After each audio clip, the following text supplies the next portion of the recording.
मुंबई महानगरपालिकेसह सगळ्या स्थानिक स्वराज्य संस्थांच्या निवडणुकीचं बिगुल कुठल्याही क्षणी वाजू शकतं। या निवडणुका कधीही घोषित होऊ शकतात। या निवडणुकांच्या अनुषंगाने पक्ष पातळीवर नेमकी काय काय तयारी सुरू असते हे आम्ही जाणून घेण्याचा प्रयत्न करत असतो। आणि याच निमित्ताने आम्ही आज स्टुडिओमध्ये बोलवलेले विनोद मिश्रा यांना, जे भाजपचे माजी नगरसेवक आहेत। भाजपमध्ये गेल्या अनेक वर्षांपासून ते कार्यरत आहेत आणि तळागाळापासून मोठ्या नेत्यांपर्यंत त्यांचा उठबस असते, परिचय आहे आणि त्यांना या सगळ्या प्रक्रियेबद्दलची बारकाईने माहिती आहे। आपण त्यांच्याकडनं जाणून घेऊया की भाजपची नेमकी तयारी कशा पद्धतीने सुरू आहे। विनोदजी, आपलं स्टुडिओमध्ये स्वागत आहे। सगळ्यात पहिले एक गोष्ट जाणून घ्यायची की महापालिकेच्या निवडणुका आता येऊ घातलेल्या आहेत। या निवडणुकांसाठी भाजपचं सगळ्यात मोठं टार्गेट हे ठाकरे आहेत, म्हणजे उद्धव ठाकरे आहेत, आणि आता त्यांच्या जोडीला राज ठाकरे पण आलेले आहेत। ठाकरे हे टार्गेट काय आहे नेमकं? नाही, भारतीय जनता पार्टीसाठी फक्त आणि फक्त मुंबईच्या जनतेची सेवा आणि सुरक्षित मुंबई आणि मुंबईचा विकास हा टार्गेट आहे। आणि हा टार्गेटमध्ये जवळजवळ 25 ते 30 वर्षापासून उद्धव ठाकरे साहेबांच्या नेतृत्वात ची शिवसेना ज्याप्रमाणे मुंबईकरांचा दुर्लक्ष केलं, लूटपाट केलं, भ्रष्टाचार केलं, म्हणून यांना वाटतं की हे टार्गेट होत आहेत। यांनी भ्रष्टाचार केलं तर यांच्या विरोधात बोलावं लागेल। भारतीय जनता पार्टी सोडा, या वेळीची महानगरपालिका मुंबई, सामान्य मुंबईकर, सर्व मुंबईकर आणि आम जनता विरुद्ध उबाठा होणार आहे। या उबाठामध्ये कुठलेही ठाकरे येऊ द्या, काही फरक पडणार आहे। मुंबईच्या जनतासोबत भारतीय जनता पार्टी आणि महायुतीचे सर्व साथीदार उभे राहणार आहे। त्यांच्यासोबत ते निवडणुका लढणार आहे आणि ते जिंकून मुंबई महानगरपालिकेमध्ये महायुतीची सत्ता येणार, हे 100% सत्य आहे। तुम्ही म्हणता की भ्रष्टाचार केला, लूटपाट केली, पण अनेकदा त्याच्या कन्क्लुजन पर्यंत जाताना दिसत नाही। म्हणजे गुन्हा दाखल होतो, चौकशी सुरू होते, पण त्या चौकशीच्या अंती काही सापडत नाही असं आतापर्यंत दिसून आलेलं आहे। मग नेमका हा घोटाळा आहे तरी काय? तुम्ही जे म्हणताय की घोटाळा केला, हा घोटाळा नेमका आहे तरी काय, जो तुमचा असा आरोप आहे की उद्धव ठाकरे आणि त्यांच्या आसपासच्या साथीदारांनी केला? मी फार मागे जात नाही। मी 2017 पासून यांनी चुहा मारण्यासाठी, उंदीर मारण्यासाठी यांनी करोडो रुपयाचा घोटाळा केला होता। लाखो उंदीर यांनी दाखवलं होतं, टेंडर काढलं होतं की आम्ही मारले, यासाठी करोडो रुपये पेड केले। त्यावेळी मीडियाने खूप कव्हर केलं होतं की एक उंदीर जवळ 200 रुपयामध्ये यांनी मारलं होतं। तेव्हा आम्ही महानगरपालिकेमध्ये प्रश्न उचलला होता की कुठे तुम्ही उंदीराची अंत्यविधी कुठे केला आहे तुम्ही? तो त्यांनी उंदिरापासून त्यानंतर परत टेंडर त्यांनी काढलं, ते टेंडर कॅन्सल केलं। जर चूक नाही असती, भ्रष्टाचार नाही झाला असता, त्यामध्ये नाही होता, तर त्यांनी टेंडर कशाला रद्द केलं? यांनी राणीबागमध्ये त्यांनी जू रिनोव्हेशनच्या नावाखाली जवळजवळ 295 करोडचा घोटाळा केला होता। ते आम्ही इकॉनॉमिक ऑफेन्स आणि तेव्हाचे विरोधी पक्षनेता सन्माननीय देवेंद्र फडणवीस साहेबांना बोलून, त्यांचा साथ घेऊन, आमचे सर्व नगरसेवकांचा साथ घेऊन, आपले जेवढे मीडियावाले आहेत, मित्र आहेत, त्यांच्यासोबत आम्ही ते टेंडर कॅन्सल करून लावले। इकॉनॉमिक ऑफेन्सची इन्क्वायरी चालू आहे। आणि दुसऱ्या प्रकारच्या यांच्या डायरेक्ट भ्रष्टाचार, कोविडमध्ये आपल्याला माहीत आहे, यांनी मास्कपासून बॉडी बॅग ते खिचडी पासून हॉस्पिटल, कोविड सेंटर, सर्वमध्ये यांनी घोटाळा केलं आणि त्याची चौकशी चालू आहे। FIR दाखल आहे, काही लोक जेलमध्ये आहेत, काही बेलवर आहेत, आणखी काही ते इन्क्वायरी नंतर ते जेलमध्ये परत जाणार। पण एक प्रश्न असाही विचारला जातो की उद्धव ठाकरे याला सगळ्याला कसे काय जबाबदार?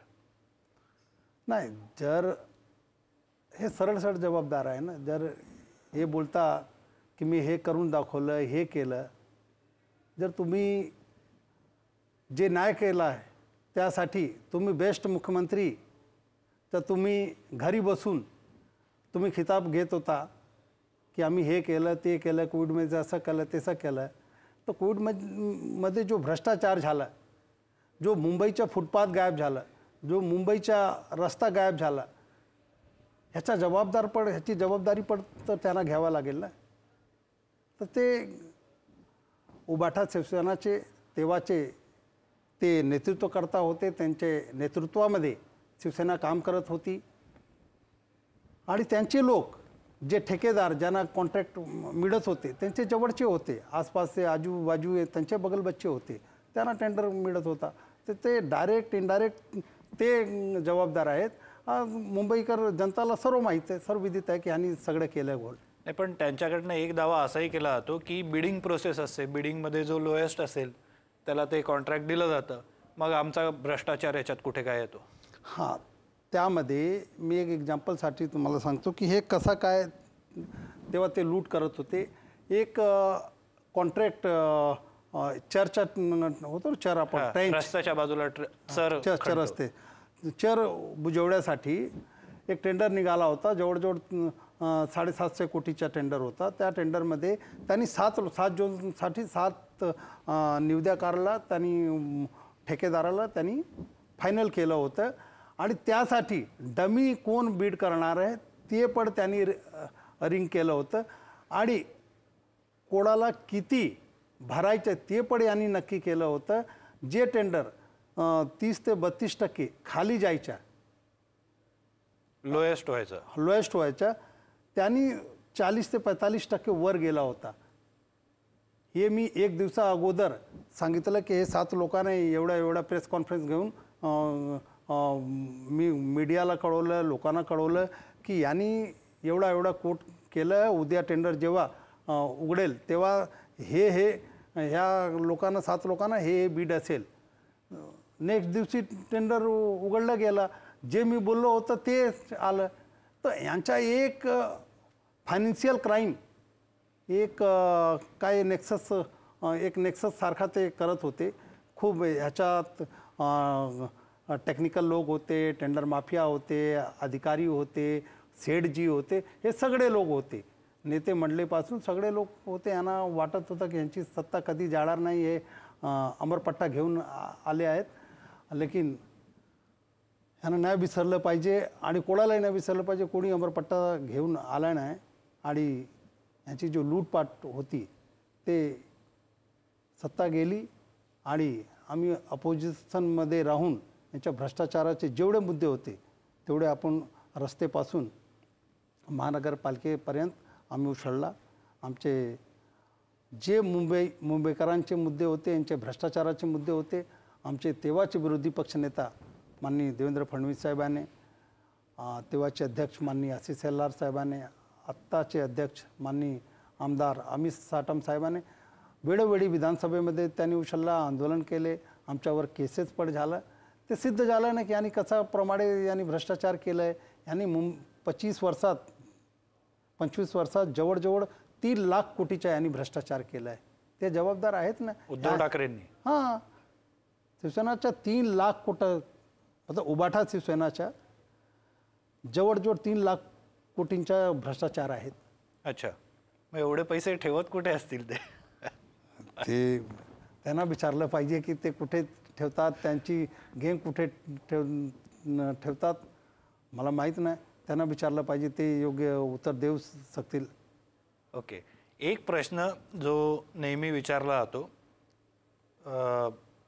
की दोन्ही ठाकरे एकत्र आल्यानंतर की त्यांचं असं म्हणणं आहे की पुढचा महापौर म्हणजे महाविकास आघाडीचा आत्ता आपण धरून चालू, पुढचा महापौर हा मराठीच असणार म्हणून.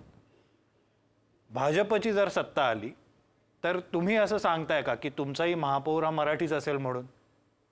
होय, आमचा पण जो महापौर आहे तो मराठीच होणार, मराठी इकडचा पुत्र असणार.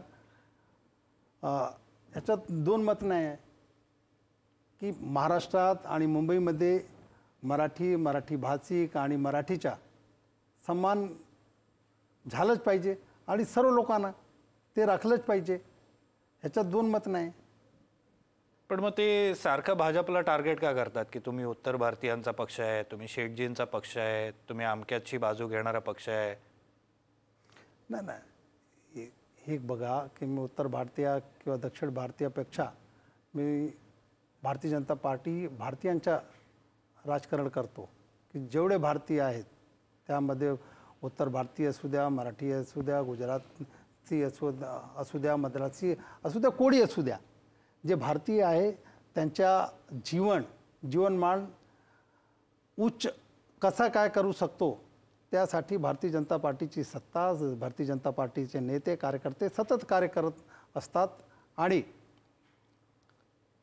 जे उत्तर भारतीयांचा विषय आहेत की उत्तर भारतीयांबद्दल की उत्तर भारतीयांना जे संरक्षण दिलं ते माननीय एक मुख्यमंत्री देवेंद्र फडणवीस साहेबांना दिलं. त्यांना वाटतं की ते जवळचे आहेत. त्यासोबत जेव्हा वेळ आली तो आज सध्या महाराष्ट्राचे मुख्यमंत्री कोण आहेत? फडणवीस आहेत ना. मुंबईचे अध्यक्ष कोण आहेत? अमित साटम साहेब आहेत ना. तर याचा वाद कुठे आहेत? पण तरी ते म्हणतात की आमचा महापौर मराठी होईल, म्हणजे तुम्हाला एक प्रकारे टोमणा मारतात ते. हा टोमणा फक्त त्यांच्याकडे काय मुद्दे नाही. इलेक्शन आलं की ते दरवेळी म्हणतात की हे मुंबई तोडू पाहतायत, मुंबई गुजरातला नेऊ पाहतात, दरवेळी बोलतात. अरे कितीदा आमचे मुख्यमंत्री, आम्ही बोललो, आमचे आत्ताचे अध्यक्ष आणि पूर्वीचे अध्यक्ष सगळे बोलले की कोणाच्या बापामध्ये हिंमत नाही की मुंबई महाराष्ट्रापासून तोडू शकते. लेकिन दरवेळी तेच कॅसेट ते वाजवतात. ह्याच्यापेक्षा यांच्याकडे काय आहेत? ह्यांनी मराठी माणसासाठी काय केलं आहे? हे फक्त राजकारण मुंबई महानगरपालिकामध्ये उबाटा सेनाचे लोक फक्त सेठजीसाठी करतात. ह्यांच्या मराठी माणसासाठी साठी काही करत नाही. ह्यांच्या काही देड्याघेड्या नाही. यांनी एक टेंडर दाखवा की यांनी दिला असेल. जवळजवळ मराठी माणसाला कॉन्ट्रॅक्ट देत नाही. एक कॉन्ट्रॅक्ट दिला नाही. मग कोणाला देतात? ते सगळे बाहेरचे लोक आहेत, नॉन महाराष्ट्रीयन आहेत. त्यांनी नाव सांगू द्या ना. मी नाव सांगतो ना. आश्रय योजनामध्ये सर्वात कमी ज्यांनी कोट केलं होतं एक मराठी माणूस होतो, विजय सिरके म्हणून कंपनी होती. ज्यांनी 3 पट कोट केलं होतं त्यांना दिलं. त्याच्या टेंडर मराठी माणसाला काय नाही दिलं? कोण होते ते तुम्हाला कॉन्ट्रॅक्टर? कट कमिशन पाहिजे तेव्हा तुम्हाला सेठजी चालतं. नाही, कोण कॉन्ट्रॅक्टर होते ज्यांना टेंडर दिला? ते जाऊ द्या ना, एकदा येऊ द्या इलेक्शन, आम्ही सगळे काढतो ना. तेव्हाची मीडियाने सर्व काय छापले. आम्ही स्टँडिंग कमिटीमध्ये हाऊसमध्ये आम्ही मुद्दे घेतले. यांच्या भ्रष्टाचाराविरोधात आम्ही तेव्हा पत्र दिले होते की तुम्ही महापौरांच्या विरोधात आम्ही अविश्वास प्रस्तावासाठी पत्र दिले होते. उद्धवजींना पत्र दिले, आदित्यजींना पत्र दिले की तुम्ही एक अविश्वास प्रस्तावासाठी एक वेगळी बैठक महानगरपालिका घ्या. यांनी का ना घेतलं? घेतली नाही घेतली ना. ह्यांच्यात हिंमत नाही ना की यांनी मास्कपासून, बॉडी पॅकपासून, खिचडीपासून सगळेमध्ये, कोविड सेंटर असू द्या, दवाई असू द्या, रेमडिसिवीर असू द्या, इंजेक्शन असू द्या, सगळेमध्ये यांनी भ्रष्टाचार केला आहे. हे कसं काय घेऊ शकतात? आणि कुठल्या तोंडाने ते मुंबईकरांच्या समोर जाऊन वोट मागू शकतात? यांनी पाप केलं, पाप. पण ते म्हणतात की बेस्ट मुख्यमंत्री आहेत म्हणून. बेस्ट त्यांना कॉन्टॅक्ट करायचा ना. कुठून? मी जवळजवळ 40 ते 50 मी आपल्याला मेल दाखवू शकतो की त्यांना फॉरवर्ड केले. कुठलाही उत्तर नाही. एकही उत्तर मुख्यमंत्र्याच्या, तेव्हाचे मुख्यमंत्र्याच्या नाही आलं ना तेव्हाचे पालकमंत्री सन्माननीय आदित्य ठाकरेजींच्या आलं. कोणाबरोबरही कॉन्टॅक्ट होत नव्हता. फेसबुकवर ते लाईव्ह होते. मी या आयुष्यात माझ्या आयुष्यात मी पहिल्यांदा फेसबुकवर लाईव्ह सरकार बघितलं. मग तर जे सरकार फील्डवर नव्हती, लोक मरत होते, लोक बेडसाठी मरत होते, लोक ऑक्सिजनसाठी मरत होते, लोक मेडिसिनसाठी मरत होते, यांनी खिचडीमध्ये घोटाळे करत होते. तेव्हा मुख्यमंत्री काय करत होते? आमच्या कुटुंब, आमची जबाबदारी, ते घरात बसून फेसबुकवर लाईव्ह होते.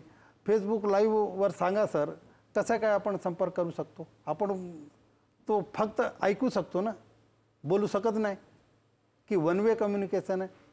तरी पण यांच्या काय पराक्रम आहे की बेस्ट मुख्यमंत्री कसा काय घेतलं, हे फक्त उद्धवजी करू शकतात. नाही, मधल्या काळात आम्ही काही लोकांच्या प्रतिक्रिया घेतलेल्या होत्या, खास करून भायखळा वगैरे बाजूच्या लोकांच्या या प्रतिक्रिया होत्या की उद्धव ठाकरेंनी करोनाच्या काळात चांगलं काम केलं म्हणून, अशा त्यांच्या प्रतिक्रिया आहेत. तर मग त्याला तुम्ही कसं काउंटर करणार? नाही, ते काय आहे की यांची रणनीती यांच्या कॅडर तर आहे हा ना. ते जसं यांनी कोविड सेंटरमध्ये भ्रष्टाचारासाठी यांचे कॅडरमधला उभं केलं, ते यांनी फिक्स सर्वे फिक्स मीडियासाठी चेहरे ते उभे करतात. मी विचारतो आहे ना आदित्यजींना, उद्धवजींना तुमच्या मार्फत की त्यांनी कोविडमध्ये हॉटेलवाल्यांना 5,000 करोडची सूट दिली, जे 5 स्टार हॉटेलवाले होते. बिल्डरांना 12,000 कोटीची सूट दिली होती. जे ठेकेदार होते त्यांचे अनामत रक्कममध्ये त्यांनी 50% सूट दिली होती. जे वडापाव विकणारा होता आमची जो मच्छी विक्रेता होती आमची भगिनी, भाजी विकणारे ठेलेवाले, छोटे छोटे जो लहानसे घरकाम करणारे आमची जो ताई आणि महिला होती, त्यांच्यासाठी त्यांनी काय केलं? एक सूट दिली होती का? लाईट बिलमध्ये त्यांनी सूट दिले होते का? जे लाईट बिल नाही भरत होते त्यांचे लाईट हे कापत होते. त्यांच्या विरोधात आम्ही आंदोलन केलं. आमच्यावर त्यांनी खोटे गुन्हा दाखल केले. 333, 326 सारखे गुन्हा त्यांनी नोंद केले. उद्या तारीख आहे. किती गुन्हे आहेत तुमच्यावर आता? आमचे जवळजवळ पब्लिक आंदोलनाचे 3-4 गुन्हे असतील, आणि जर पब्लिकसाठी आणखी 10-20 गुन्हा लागला आणि केस लागलं तर आम्हाला काही फरक पडत नाही. आम्हाला शिकवण आहे की आमचे पहिले राष्ट्रीय अध्यक्ष जनसंघाचे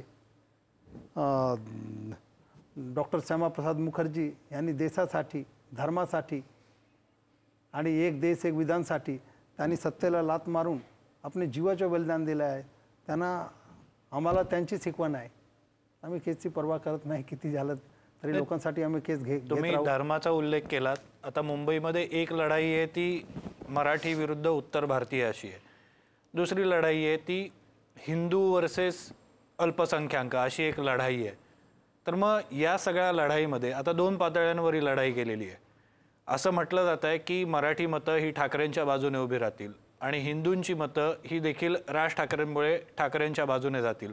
अल्पसंख्याकांची मतं, जे लोकसभा आणि विधानसभा निवडणुकीचा ट्रेंड बघितल्यानंतर उद्धव ठाकरेंना बद्दल त्यांना सहानुभूती वाटते. मग या सगळ्या लढाईमध्ये महायुतीच्या बाजूने कोण कसं उभं राहील? नाही, एकतर हा चुकीचा आहे की मराठी म्हणजे ठाकरे म्हणजे महाराष्ट्र, हा चुकीचा आहे. ठाकरे म्हणजे मुंबई. आपण दैसरपासून स्टार्ट करू ना. दैसरमध्ये मराठी नाही आहेत का? सर्वात जास्त मराठी वोटर आहेत. दैसरमध्ये कोण निवडून आलं विधानसभामध्ये? BJP. मागाठाडेला या कोण निवडून आलं? महायुतीचे प्रकाश सुर्वे. बोरीवलीला कोण निवडून आलं? संजय उपाध्याय. सगळे आपण घ्या ना. मुंबईमध्ये सर्वात जास्त महायुतीचे उमेदवार आले आहे. ह्यांच्यापेक्षा 3 पट आले आहे. मतलब मराठी माणूस आम्हाला वोट देतो ना, ह्यांच्यापेक्षा जास्त आमच्यासोबत आहे. मराठी माणसाचा विश्वास आमच्यासोबत आहे. ठीक आहे, ते लागून चालून करून काही धर्माच्या मतासाठी यांच्याकडे लोकसभाचा जर आम्ही पॅटर्न पाहिलं आणि विधानसभाचं पॅटर्न पाहिलं तर लक्षात येतं की जे मुस्लिम मतदार आहे ते उद्धव ठाकरे साहेबांसोबत आहे. ते मला वाटतं की यावेळी पर त्यांना बेनिफिट होणार. काँग्रेस यांच्यासोबत, महाविकास आघाडी जर यांच्यासोबत राहिली तर यांना काही बेनिफिट होणार, लेकिन ते जिंकू शकत नाही. की जे मुंबईमध्ये जे निर्णायक आहेत ते मराठी मतदार आहेत, आघाडी एकत्र असली आहेत, हिंदू मतदार आहेत. हिंदू मतदारांना तुम्ही साईडला करून की एक धर्माना तुम्ही कालच्या बघा ना, सत्याचा मोर्चा आहे. ह्याच्यात त्यांनी काय कोणाला यांनी शिवा देत होते, कोणाला मारायची भाषा काढत होते की त्यांचे नाव काय होते, गायकवाड होते, आमचे बिल्डिंगचे कदम होते, एक पाटील होते, हे सगळे लोकांना हे कोण आहेत, कोणाला टार्गेट करतायत तुम्ही? मराठीला, तुम्ही हिंदूला, ह्यांना टार्गेट करतायत तुम्ही. एक दुबार नाव मुस्लिमामध्ये नाही आहेत का, बाकी धर्मामध्ये नाही आहेत का, इतर धर्मामध्ये कोणाचं नाव यांनी काय नाही सांगितलं? तर हे लागूनच्या अंगून करतायत. हे मुंबईची जनता यांच्या जे रंग आहे, जे कलर आहेत, त्यांनी ओळखली आहेत. तुमचे बट ऑब्वियस काँग्रेसमध्ये पण मित्र असणार, काँग्रेसचे नगरसेवक तुमचे मित्र असेल, त्यांच्याशी बोलणं तुमचं होत असेल. ऑफ रेकॉर्ड ते काय माहिती देतात तुम्हाला की महाविकास आघाडी एकत्र लढणार का काँग्रेस वेगळी लढणार? कारण काँग्रेसमध्ये असं चाललंय की वेगळं लढायचं म्हणून. काय हां, तसंच आम्हाला पण जेव्हा ते खाजगीमध्ये सांगतात तेव्हा ते सांगतात की आम्ही वेगळे लढू, असं तसं त्यांची पण इच्छा आहे. आणि त्यांचे नेतृत्वांच्या पण मीडियाच्या मार्फत बी आम्हाला ऐकू येतो की ते वेगळे लढणार आहेत. जर काँग्रेस वेगळी लढली तर मग चित्र काय असेल दोन्ही ठाकरे बंधूंसाठी? उलट ते अजून पॉवरफुल होतील असं वाटतंय. मला वाटतं 45 से 50 सीट बस. हां, जर एकत्र लढले तर 70 सीट. याच्यापेक्षा जास्त काय ते आपण श्रीरंगजी हे लिहून ठेवा. बरं. की महाविकास आघाडी प्लस मनसे लढली तर 70 सीट, वेगळी काँग्रेस लढली आणि हे दोघे भाऊ एकत्र लढले तर जास्त 55 सीट. याच्यापेक्षा जास्त काही घेऊ शकत नाही. बरं, धन्यवाद विनोदजी, तुम्ही स्टुडिओत आलात, बातचीत केलीत. आता आपण विनोदजींनी सांगितलेला आकडा लिहून ठेवूया, सगळ्या प्रेक्षकांना देखील तो कळालेला आहे. जेव्हा निवडणुका होतील, निवडणुकीनंतर जे काही निकाल लागतील त्याचं विश्लेषण करण्यासाठी पण आपण मुलाखती करणार आहोत. तेव्हा पुन्हा एकदा विनोदजी आम्ही तुम्हाला बोलू आणि आपण या आकड्यावर पुन्हा एकदा चर्चा करूया. या मुलाखतीमध्ये इथेच थांबूया. तुम्ही पाहत राहा NDTV मराठी.